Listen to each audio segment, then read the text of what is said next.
जय श्री कृष्ण। हर हर महादेव। दोस्तों, जब आकाश में सावन की पूर्णिमा का चांद अपनी शीतल रश्मियों से धरती को नहला रहा होता है, उस समय भारतीय संस्कृति के 3 महान पर्व एक साथ अपनी भव्यता के साथ प्रकट होते हैं। एक ओर बहनें अपने भाई की कलाई पर प्रेम और रक्षा का प्रतीक राखी बांधती हैं, तो दूसरी ओर समुद्र के तट पर मछुआरे नारियल अर्पित कर वरुण देव से आशीर्वाद मांगते हैं। वहीं तीसरी ओर ये दिन होता है सावन पूर्णिमा का, जो श्रावण मास के समापन की घड़ी है, जब ऋतुएं बदलने को होती हैं और प्रकृति में नवजीवन का संचार होता है। ये तीनों पर्व, सावन पूर्णिमा, नारली पूर्णिमा और रक्षाबंधन, न केवल धार्मिक महत्व रखते हैं, बल्कि भावनात्मक, पारिवारिक और पर्यावरणीय संतुलन का भी प्रतीक हैं। ये दिन हमें सिखाता है कि जहां एक ओर हम रिश्तों की डोर को मजबूत करें, वहीं दूसरी ओर प्रकृति के प्रति कृतज्ञता भी प्रकट करें। 2025 में 9 अगस्त को आने वाला ये त्रिसंगम एक दुर्लभ और दिव्य संयोग है, जो धर्म, प्रकृति और प्रेम तीनों को एक सूत्र में बांध देता है। आज हम आपको सुनाने जा रहे हैं पूर्णिमा, सावन पूर्णिमा और नारली पूर्णिमा की अद्भुत, दुर्लभ और रहस्यपूर्ण कथाएं। ये केवल तिथियां नहीं, बल्कि हमारी संस्कृति के गहराई से जुड़े पर्व हैं, जो प्रकृति, परिवार और आस्था के त्रिवेणी संगम हैं। इन कथाओं में छिपे हैं वह रहस्य जो न केवल हमें आध्यात्मिक रूप से समृद्ध करते हैं, बल्कि हमारे जीवन को एक नई दिशा भी देते हैं। आपसे निवेदन है कि इस वीडियो को अंत तक अवश्य देखें और हर कथा को मन से, श्रद्धा से और ध्यानपूर्वक सुनें, क्योंकि यही कथाएं हैं जो हमारे संस्कारों, रिश्तों और धर्म की नींव को मजबूत करती हैं। सबसे पहले हम सुनेंगे सावन पूर्णिमा व्रत कथा। सावन पूर्णिमा की कथा सुनने से सभी मनोरथ पूर्ण होते हैं। भगवान शिव का प्रिय सावन का महीना भक्तों के लिए बहुत अधिक महत्व रखता है। इसलिए भगवान शिव के भक्त न केवल सावन के सभी सोमवार का व्रत करते हैं, बल्कि सावन पूर्णिमा को भी पूजन, भक्ति के लिए विशेष मानते हैं। सावन पूर्णिमा पर केवल पूजा ही नहीं, व्रत का भी खासा महत्व है। प्राचीन समय में एक नगर था जहां तुंगध्वज नामक राजा राज्य करता था। वो वीर, पराक्रमी और अत्यंत अभिमानी था। उसे शिकार करने का बड़ा शौक था। एक बार वह जंगल में शिकार करते करते थक गया और एक बरगद के पेड़ के नीचे विश्राम करने बैठ गया। उसी समय वहां कुछ श्रद्धालु भगवान सत्यनारायण की पूजा कर रहे थे और कथा सुन रहे थे। राजा ने वहां सब कुछ देखा, लेकिन अहंकार के कारण न तो भगवान को प्रणाम किया, न कथा सुनी और न ही प्रसाद ग्रहण किया। उल्टा प्रसाद लौटाकर नगर लौट गया।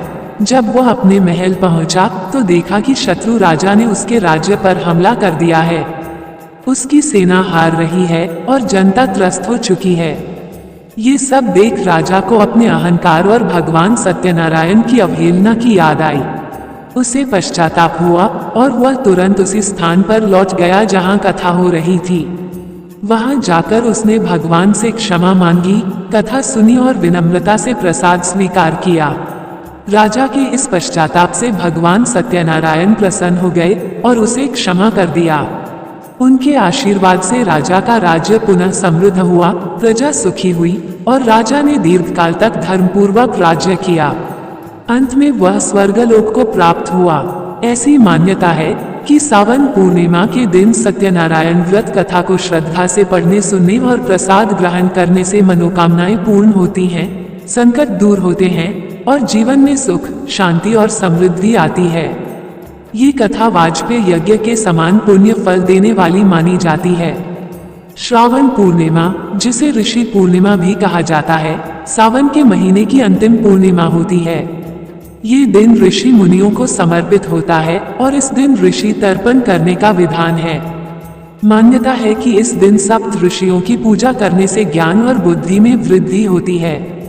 श्रावणी उपाकर्म, जो यज्ञोपवीत संस्कार से संबंधित है, भी इसी दिन किया जाता है। इस दिन ब्राह्मण यज्ञोपवीत जनेऊ बदलते हैं और ऋषि मुनियों का तर्पण करते हैं। श्रावणी पूर्णिमा के अन्य नामों से भी जाना जाता है। रक्षाबंधन, सावनी, सलूनो, बलराम पूर्णिमा, यदि बलराम जयंती भी इसी दिन पड़ती है। हयग्रीव जयंती भी श्रावण मास की पूर्णिमा को मनाई जाती है। ये दिन भगवान विष्णु के हयग्रीव अवतार को समर्पित है। प्राचीन काल की बात है, जब देवताओं और ऋषियों का निवास पृथ्वी पर अधिक था। उस समय ऋषियों ने तपोवनों में रहकर वेदों का अध्ययन और प्रकृति के रहस्यों को जानने का कार्य किया। सावन मास की पूर्णिमा को ऋषि अपने यज्ञों की पूर्णाहुति करते थे और गुरुजनों को अर्पण करते थे। इसी कारण इसे ऋषि पूर्णिमा भी कहा गया। इस दिन गुरुओं को समर्पण कर ज्ञान की दीक्षा ली जाती थी और जीवन में नई शुरुआत की जाती थी। वहीं ब्राह्मणों को यथाशक्ति अन्न, वस्त्र और दक्षिणा देकर आशीर्वाद लिया जाता था। सावन पूर्णिमा के दिन ही रक्षा सूत्र बांधने की परंपरा आरंभ हुई, जब देवगुरु बृहस्पति ने इंद्र को रक्षा सूत्र बांधकर असुरों पर विजय का आशीर्वाद दिया था। देवगुरु बृहस्पति ने इंद्राणी को इंद्र की कलाई पर रक्षा सूत्र बांधने की सलाह दी। इस रक्षा सूत्र को बांधने से देवताओं को युद्ध में विजय प्राप्त करने में मदद मिली। तभी से ये दिन भाई बहन के प्रेम और रक्षा का प्रतीक बन गया। इस पूर्णिमा को यज्ञ, उपवास, दान और गुरु वंदन से अत्यंत पुण्य की प्राप्ति होती है। इस दिन गंगा स्नान, चंद्रमा को अर्घ्य और चंद्रदेव की पूजा करने से पाप कटते हैं और मनोवांछित फल की प्राप्ति होती है। यही कारण है कि सावन पूर्णिमा का दिन भक्ति, ज्ञान, रक्षा और आशीर्वाद का अनुपम संगम माना गया है, जो हर युग में अपना महत्व बनाए हुए है। अब आइए सुनते हैं पूर्णिमा की वह पौराणिक व्रत कथा जिसे 32 पूर्णिमा की कथा भी कहा जाता है। एक ऐसी अमर कथा जो पुण्य, श्रद्धा और मोक्ष का अद्भुत मार्ग प्रशस्त करती है। पूर्णिमा पर स्नान व दान करने से शुभ फलों की प्राप्ति होती है। इस दिन किसी पवित्र तीर्थ स्थान पर स्नान करने से मनुष्य पाप मुक्त होकर स्वर्गलोक में जाते हैं। सनातन धर्म में कोई भी व्रत व उपवास बिना व्रत कथा के अधूरा माना जाता है। इसलिए पूर्णिमा का व्रत करते समय भी कथा अवश्य पढ़नी चाहिए। आइए सुनते हैं पूर्णिमा व्रत कथा। जय श्री कृष्ण। भक्तों, आप सभी श्रोताओं का दिन शुभ और मंगलमय हो।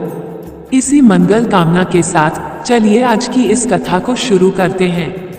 पौराणिक मान्यताओं के अनुसार पूर्णिमा का व्रत करने से व्यक्ति को सभी दुख और कष्टों से मुक्ति मिलती है। तो आज हम आपको पूर्णिमा की बड़ी ही दुर्लभ कथा सुना रहे हैं। तो आप लोग बड़ी ही श्रद्धा और प्रसन्न चित्त मन से इन कथाओं को पूरा अवश्य सुनिए। श्री कृष्ण ने यशोदा जी को बताया कि 32 पूर्णिमाओं के व्रत करने से क्या फल मिलता है और सर्वप्रथम इस व्रत को मृत्युलोक में किसने किया था। द्वापर युग में एक समय की बात है कि यशोदा जी ने कृष्ण से कहा, हे कृष्ण, तुम सारे संसार के उत्पन्नकर्ता, पोषण तथा उसके संहारकर्ता हो। आज कोई ऐसा व्रत मुझसे कहो जिसके करने से मृत्युलोक में स्त्रियों को विधवा होने का भय न रहे तथा यह व्रत सभी मनुष्यों की मनोकामना पूर्ण करने वाला हो। श्री कृष्ण कहने लगे, हे माता, तुमने अति सुंदर प्रश्न किया है। मैं तुमसे ऐसे ही व्रत को सविस्तार कहता हूँ। सौभाग्य की प्राप्ति के लिए स्त्रियों को द्वात्रिंशत् अर्थात 32 पूर्णिमाओं का व्रत करना चाहिए। इस व्रत को करने से स्त्रियों को सौभाग्य संपत्ति मिलती है। यह व्रत अचल सौभाग्य को देने वाला और भगवान शंकर के प्रति मनुष्य मात्र की भक्ति को बढ़ाने वाला है। यशोदा जी कहने लगी, हे कृष्ण, सर्वप्रथम इस व्रत को मृत्युलोक में किसने किया था, इसके विषय विस्तार पूर्वक मुझसे कहो। श्री कृष्ण जी कहने लगे कि इस भूमंडल पर एक अत्यंत प्रसिद्ध राजा चंद्रहास से पालित अनेक प्रकार के रत्नों से परिपूर्ण कातिका नाम की एक नगरी थी। वहां धनेश्वर नाम का एक ब्राह्मण था और इसकी स्त्री अति सुशील रूपवती थी। दोनों ही उस नगरी में बड़े प्रेम से साथ रहते थे। घर में धन धान्य आदि की कोई कमी नहीं थी। उनको एक बड़ा दुख था, उनकी कोई संतान नहीं थी, जिस वजह से वह बहुत दुखी रहते थे। एक दिन एक बड़ा तपस्वी योगी उस नगरी में आया। वह योगी बाकी सभी घरों से भिक्षा मांगकर भोजन किया करता था, लेकिन उस ब्राह्मण के घर से भिक्षा नहीं मांगा करता था। एक दिन योगी गंगा किनारे भिक्षा मांगकर प्रेमपूर्वक खा रहा था कि धनेश्वर ने योगी को ये सब करते देख लिया। सब कार्य किसी प्रकार से देख लिया। अपनी भिक्षा अनादर से दुखी होकर धनेश्वर योगी से बोले, और सभी घरों से भिक्षा लेते हैं परंतु मेरे घर की भिक्षा कभी भी नहीं लेते, इसका कारण क्या है? योगी कहने लगा कि आपके धर्म हमें इस बात की आज्ञा नहीं देता है, क्योंकि अभी आप गृहस्थ जीवन में एक सुख से वंचित हैं। आपके घर संतान होने पर मैं आपके घर से भी भिक्षा स्वीकार कर लूंगा। उन्होंने कहा कि जिसे संतान नहीं है उसके घर से भिक्षा लेने से मेरे भी पतित हो जाने का भय है। धनेश्वर यह सब बात सुनकर बहुत दुखी हुआ और हाथ जोड़कर योगी के पैरों पर गिर पड़ा तथा दुखी मन से कहने लगा कि आप मुझे संतान प्राप्ति के उपाय बताएं। आप सर्वज्ञ है, मुझ पर अवश्य ही यह कृपा कीजिए। धन की मेरे घर में कोई कमी नहीं है, लेकिन मैं संतान न होने के कारण अत्यंत दुखी हूँ। आप मेरे इस दुख का हरण कीजिए। ये सुनकर योगी कहने लगे, तुम चंडी की आराधना करो। घर पहुंचकर उन्होंने ये सारी बात अपनी पत्नी को बताई और खुद वन में चला गया। वन में पहुंचकर उसने चंडी की आराधना की और उपवास किया। चंडी ने 16 दिन उसको सपने में दर्शन दिए और कहा कि हे धनेश्वर, जा तेरे पुत्र होगा, लेकिन उसकी आयु सिर्फ 16 वर्ष होगी। 16 वर्ष की आयु में ही उसकी मृत्यु हो जाएगी। अगर तुम दोनों स्त्री और पुरुष 32 पूर्णिमाओं को व्रत करोगे तो ये दीर्घायु हो जाएगा। जितनी तुम्हारा सामर्थ्य हो उतने दिए जलाकर शिव जी का पूजन करना, लेकिन पूर्णमासी 32 ही होनी चाहिए। सुबह होते ही तुम्हें इस स्थान के पास एक आम का पेड़ दिखाई देगा। उस पर चढ़कर एक फल तोड़कर अपने घर चले जाना। अपनी स्त्री को इस बारे में बताना। सुबह स्नान होने के बाद वह स्वच्छ होकर शंकर जी का ध्यान करके उस फल को खा ले। तब शंकर भगवान की कृपा से उसको गर्भ हो जाएगा। जब ब्राह्मण सुबह उठा तो उसे उस स्थान पर आम का पेड़ दिखाई दिया और वह उससे फल तोड़ने के चढ़ा, लेकिन वह पेड़ पर चढ़ नहीं पा रहा था। ये देखकर उसे बड़ी चिंता हुई। उसने भगवान गणेश की उपासना की और कहा, हे दयानिधे, अपने भक्तों के विघ्नों का नाश करके उनके मंगल कार्य को करने वाले, दुष्ट का नाश करने वाले, वृद्धि सिद्धि देने वाले, आप मुझे इतना बल दें कि मैं अपनी मनोकामना पूरी कर सकूं। इसके बाद वह पेड़ से फल तोड़कर अपनी पत्नी के पास पहुंचा। उसकी पत्नी ने अपने पति के कहे अनुसार इस फल को खा लिया और वह गर्भवती हो गई। देवी की कृपा से उसे बहुत सुंदर पुत्र पैदा हुआ। उसका नाम उन्होंने देवीदास रखा। माता पिता के हर्ष और शोक के साथ वह बालक बढ़ने लगा। भगवान की कृपा से बालक बहुत ही सुंदर था, सुशील और पढ़ाई लिखाई में भी बहुत ही निपुण था। दुर्गा जी के कथानुसार उसकी माता ने 32 पूर्णमासी का व्रत रखा। जैसे ही 16वां वर्ष लगा, दोनों पति पत्नी बहुत दुखी हुए, कहीं उनके पुत्र की मृत्यु न हो जाए। उन्होंने सोचा कि अगर उनके सामने ये सब हुआ तो वह कैसा देख पाएंगे। तभी उन्होंने देवीदास के मामा को बुलाया और 1 वर्ष के लिए देवीदास को काशी में पढ़ने के लिए भेज दिया। 1 वर्ष के बाद उसे वापस लेकर आ जाना। देवीदास अपने माता के साथ एक घोड़े पर सवार होकर चल दिया। उसके मामा को भी यह बात पता नहीं थी। दोनों पति पत्नी ने 32 पूर्णमासी का व्रत पूरा किया। दूसरी तरफ मामा और भांजा दोनों रात गुजारने के लिए रास्ते में एक गांव में रुके। उस दिन उस गांव में ब्राह्मण की कन्या का विवाह होने वाला था। जिस धर्मशाला में वर और बारात के बाकी लोग रुके हुए थे, उसी धर्मशाला में देवीदास और उसका मामा ठहर गए। उधर कन्या को तेल आदि चढ़ने के बाद जब लग्न का समय आया तो वर की तबीयत खराब हो गई। वर के पिता ने अपने परिवार वालों से विचार विमर्श करके कहा कि ये देवीदास मेरे पुत्र जैसा ही है, मैं इसके साथ लगन करा दूं और बाद में बाकी सारे काम मेरे बेटे के साथ पूरे हो जाएंगे। ऐसे कहने के बाद वर के पिता देवीदास को मांगने के लिए उसके मामा के पास गए और उन्हें सारी बात बताई। मामा ने कहा कि कन्यादान में जो कुछ भी मिलेगा वो हमें दे दिया जाए। वर के पिता ने बात स्वीकार कर ली। इसके बाद देवीदास का विवाह कन्या के साथ संपन्न हो गया।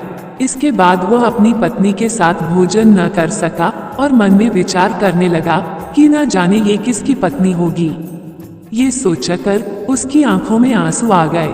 तब वधू ने पूछा कि क्या बात है, आप उदास क्यों हैं? तब उसने सारी बातें पत्नी को बता दी। तब कन्या कहने लगी, ये ब्रह्म विवाह के विपरीत है। आप ही मेरे पति हैं। मैं आपकी की पत्नी रहूंगी, किसी अन्य की कभी नहीं। तब देवीदास ने कहा, ऐसा मत करिए क्योंकि मेरी आयु बहुत कम है। मेरे बाद आपका क्या होगा? लेकिन उसकी पत्नी नहीं मानी और बोली, स्वामी आप भोजन कीजिए।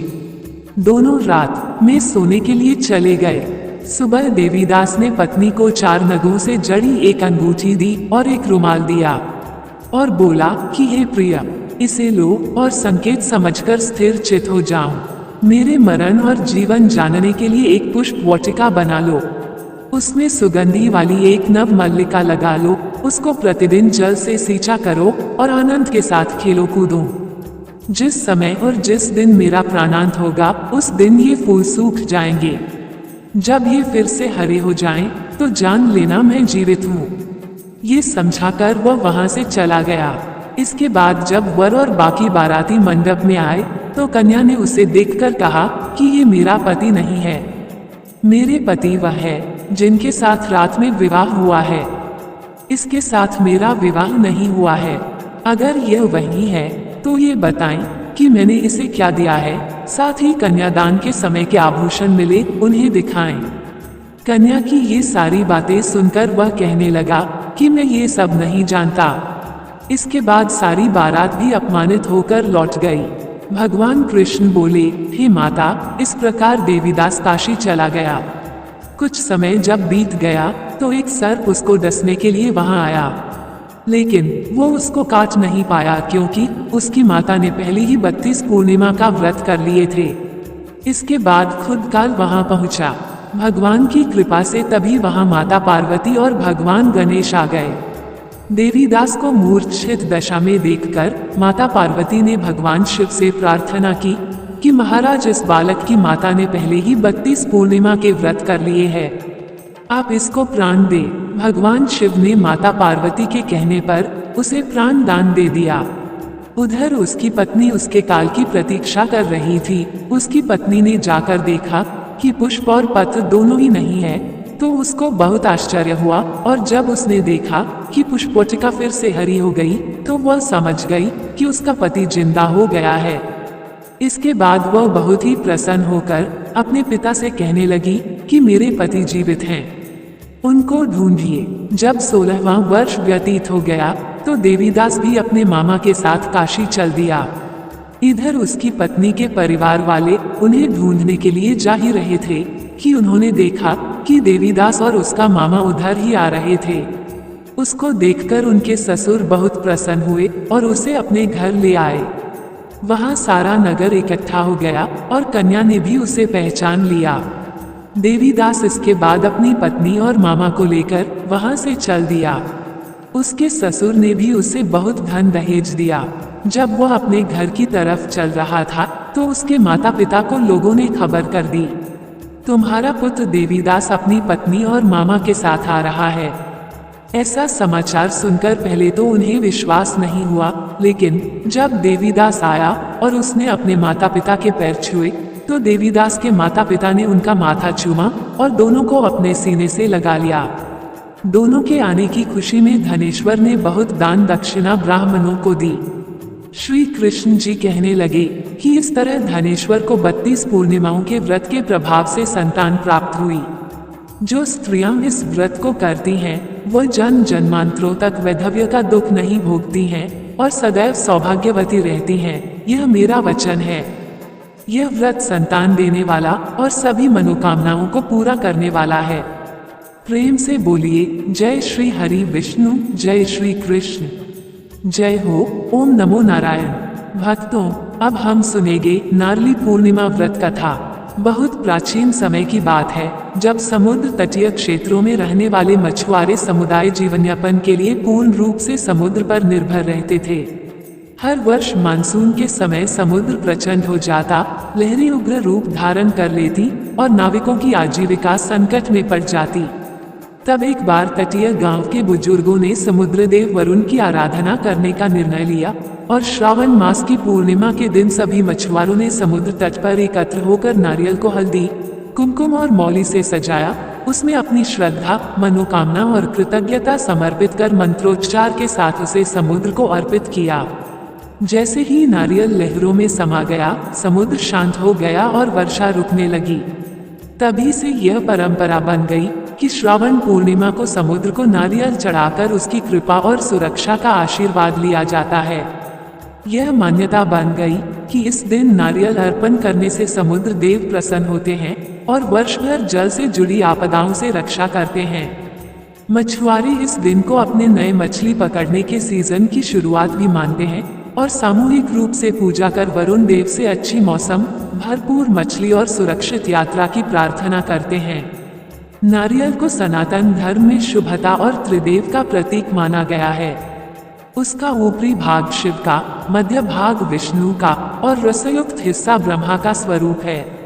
इसलिए इसे अर्पण करना केवल धार्मिक अनुष्ठान नहीं, बल्कि प्रकृति, समुद्र और जीवन के प्रति आभार प्रकट करने का आध्यात्मिक माध्यम है। जब यह नारली पूर्णिमा, रक्षाबंधन और सावन पूर्णिमा जैसे पावन पर्वों के साथ आती है, तब यह दिन केवल एक तिथि नहीं, बल्कि रिश्तों, प्रकृति और परंपरा के त्रिवेणी संगम का उत्सव बन जाता है।